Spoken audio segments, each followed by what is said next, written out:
Ce week-end, j'ai fait du tri. Pas juste un petit ménage de printemps, un vrai tri. Celui où tu ouvres tous tes placards et où tu tombes sur cette tenue que tu as gardée des années, que tu as peut-être portée à un moment spécial de ta vie, que tu ne mets plus mais que tu gardes.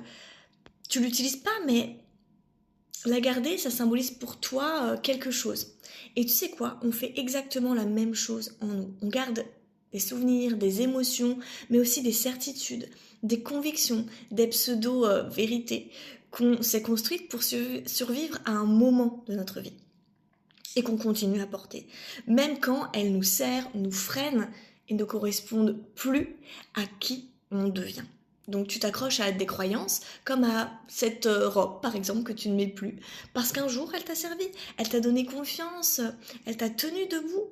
Mais aujourd'hui, tu as changé et à force de garder ce qui ne te correspond plus, tu bloques ce qui pourrait venir. En thérapie, je vois ça tous les jours, clairement.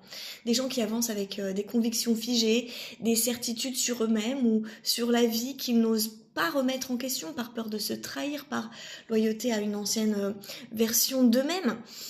Mais faire le tri, ce n'est pas effacer, c'est reconnaître que ça t'a apporté et accepter que tu n'as plus besoin de cette pensée-là, de cette peur-là, de cette ancienne conviction.